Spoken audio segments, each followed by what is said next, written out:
Okay, so Shazam Fury of the Gods is now out, and throughout this video we're going to be breaking down the ending of the movie, discussing its post-credit scene, and also going over what this could mean for the future of the DCU. Is it canon? Is it not? We don't know, but there are some things in it that we know at the very least will be getting carried over to future films and shows. However, there are some things that I think might lead nowhere, and with us knowing the first phase of the DCU, I think we can kind of see where things are going. Heavy spoilers from this point out, and if you haven't had a chance to check out the movie, then check out now. I know most of you might not care, so if you haven't seen it, I won't be mad at you either. Just don't kick off in the comments, yeah? Don't be a dick. And with that out of the way, let's get into the breakdown.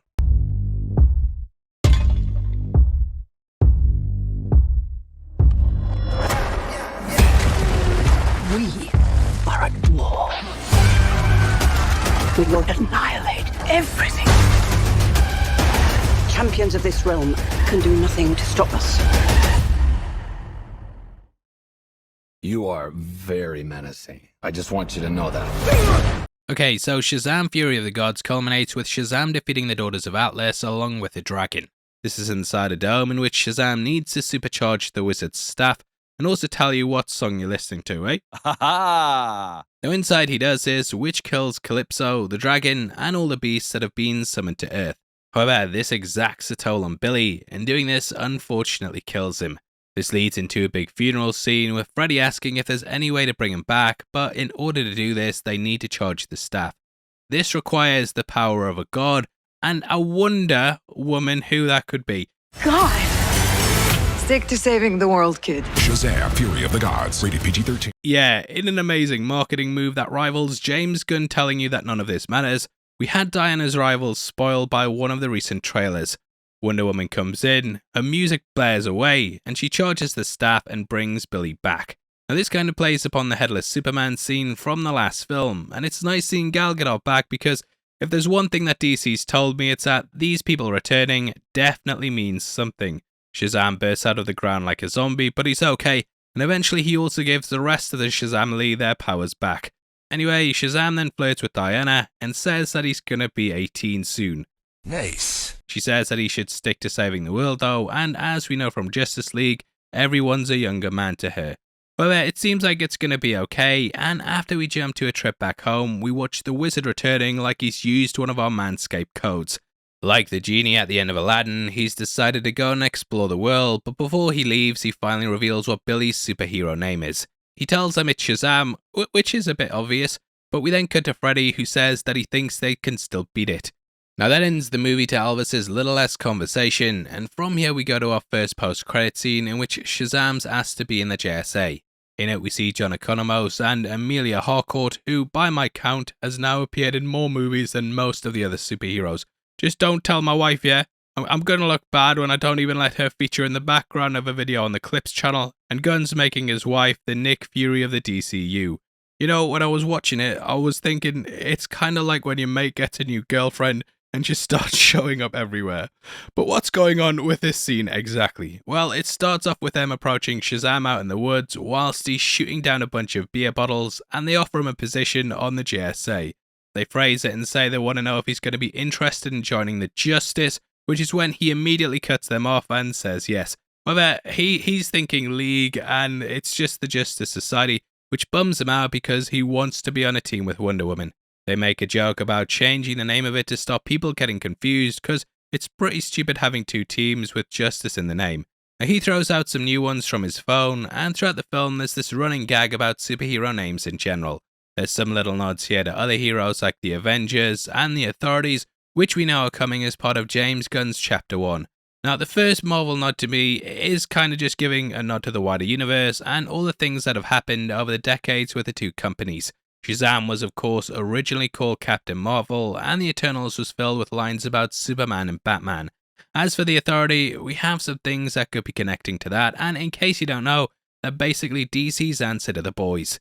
Published at the end of the 90s, this Warren Ellis creation was super over the top in its gore and violence, and is basically what you'd call your reverse Justice League. Featuring characters like Apollo the Sun God and Jenny Sparks, this team's probably most known for having the character Midnighter amongst its ranks. I am really excited to see what they do with it, and though I've been ragging on James Gunn a lot in this video, I do think that his sensibilities are perfect for that kind of project. Now, I'm going to go out on a limb here and give a little theory time. So I actually think that this post-credits scene potentially came from before Gunn took over everything. The JSA, of course, featured in Black Adam, and I think that this scene might have potentially been setting up how Shazam was going to meet him. Both are, of course, enemies in the comics, and Black Adam really came to the forefront as a Shazam villain.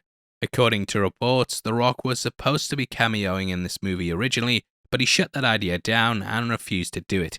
So yeah, I think this was probably Warner Brothers trying to set it up so that Shazam eventually featured in Black Adam 2, which we know isn't coming down the line originally the way it was meant to be. The Rock wanted that movie to be Superman vs. Black Adam, but since Gunn took over, it has pretty much been mothballed. I also think that the Harcourt and Economos thing was supposed to tie into Season 2 of Peacemaker, which we now know has been kind of warped into the Amanda Waller show. Centered around her, this will probably build upon the events of the show, and it will also potentially focus on Amanda and her relationship with her daughter. Now, Waller is a very big character in the DCU, and through her we can explore the direction that things are going. Normally, she's used as someone who introduces the team, but going forward, they can instead use her as someone who lays the groundwork of where things will be heading. She obviously has Task Force X on her side, but it's clear that she's also trying to create her own legitimate group in the Justice Society. Now, theory time. But I actually think that she's going to be the one who puts together the Authority, and this will be her trying to bridge the gap between the Suicide Squad and Justice League. They're both opposite ends of the spectrum. The Authority is basically the middle ground in which you have unhinged heroes who think they're doing good. So jump out of those two theory times with me, and then we'll go into our second post-credit scene breakdown. Now, if you cast your mind back to the first Shazam post-credit scene, then you might remember it involved Dr. Sivana in jail, which is where he was scribbling symbols on the wall. He was visited by Mr. Mind, who said that there were other ways to gain magic, and he said that there were 7 realms out there that were theirs for the taking.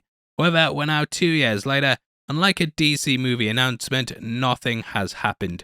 We catch Sivana still surrounded in scribblings, and he now has a full-on beard. Mr. Mind apologizes and says that his plan just needs more time, but that it won't be long until everything comes together. Sivana is furious because he's 57 years old now, but Mind apologizes because it takes him a long time to get places. Sivana demands that he tells them the plan, but Mr. Mind says that he just has one more thing to do. He then scurries off, which ends the scene and the movie as a whole. So what could be happening here?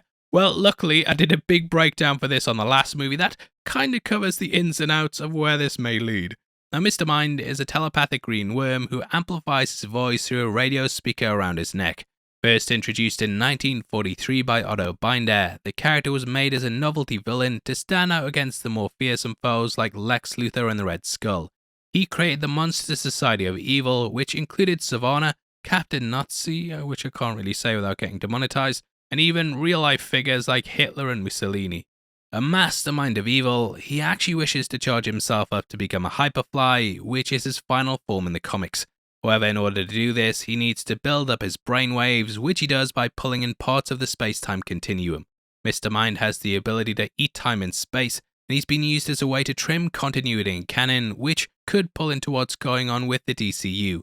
In the past, Mind is ate time and years from the timeline, and thus if they want to pull him into that, then they could quite easily use the goofy little critter to explain why some things are different in Gunn's version. It's pretty much the exact same post-credit scene as the one from the last movie, and when it first started off, I genuinely thought there was an issue with the film, but no, here it is. Now, I was thinking about this before. I think they could even have this as a stupid running joke that goes on for years and years. I think it would be so stupid if every 2 years we get a post-credit scene like this where Mr. Mind returns to find Sivana slightly older and looking worse and worse. Do it for 10 years, make it the longest running joke ever, and then just have him get to a point where he shows up and Sivana is dead. That would be hilarious to me, and I think it's so stupid that I actually hope they end up doing it. Do it for the laughs, mate.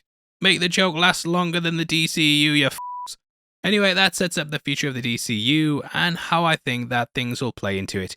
I don't know how well Shazam is going to do at the box office though, and at the moment, it looks like it's going to make negative money, so who knows how things are going to shake up in the future. It's also rotten on Rotten Tomatoes now, and though I thought it was okay, I think Gunn's looking for more highly esteemed projects to get the ball rolling with his films. Now, we do know that, at least for now, Shazam hasn't featured in the lineup of Gods and Monsters, and thus he's either going to be announced as a new project or as something down the line. The Rock did say that Black Adam wouldn't feature in the first phase of the upcoming DCU, and this Shazam could potentially be the same too. However, no one is saying nothing, and I think that if this movie underperforms, then they will probably look at reworking things within the DCU. It's difficult to know whether this is going to fit in with Gunn's version of the future, and I think that the reason they're keeping their mouths closed is because they really want to see how the movie does. I think that's across the board with everything coming this year too, including whether they're keeping Ezra as the Flash, Jason Momoa as Aquaman, and so on and so forth. Personally, I think that they should have waited until these movies had been released before they announced that they were rebooting elements of them, because it kind of kills the momentum of this when we think they're leading to a cul-de-sac. It's something that Warner Brothers have done before, and I always think that if you don't need to open your mouth, then you don't need to open your mouth. Gunn's movies won't come out until 2025 at the earliest. I think that they could have just announced he was taking over and let these movies play out and then announce what they're doing. Just my personal feelings, and I think that the Harcourt will still likely come back around in the Waller show, with them clearly trying to form other teams. It's also important to bear in mind that there have been several different versions of The Flash shown to test audiences, and these all come with different endings. These have featured different Batmen, and I was watching a video on the scenes by the channel Austin Fans the other day that brought up a really great point. Obviously, Gunn has cut things from upcoming movies, such as Henry Cavill appearing in The Flash, and Ben Affleck appearing in Aquaman 2. Austin said that Gunn would at least have to give the green light on these post-credit scenes for them to be included in Shazam, and therefore the fact that these lead into other films tease that Zachary Levi is possibly coming back down the line. The frustrating thing is that we don't know, and thus you kinda can't expect people to get that invested when they don't know what's happening. Now, as for my feelings on the movie, Thor Love and Thunder with a script, and yeah, take that how you want. Anyway, that's the end of the video, and I hope you enjoyed the breakdown. We are in competition right now, giving away the Superman 4K box set to 3 subscribers on the 15th of April, and all you have to do to be on the chance of winning is like the video, make sure you subscribe with notifications on, and drop a comment below with your thoughts on the film. We pick the comments at random at the end of the month, and the winners of the last one are on screen right now, so if that's you, then message me on Twitter at Heavy Spoilers. If you want something else to watch, then make sure you check out one of our breakdowns linked on screen right now. We've probably put more effort into that, to be fair, but you know, it's Shazam, and I don't know how well this is going to do. But yeah, definitely head over there right after this. By the way, thanks for sticking through the video. I've been Paul, and I'll see you next time. Take care. Peace.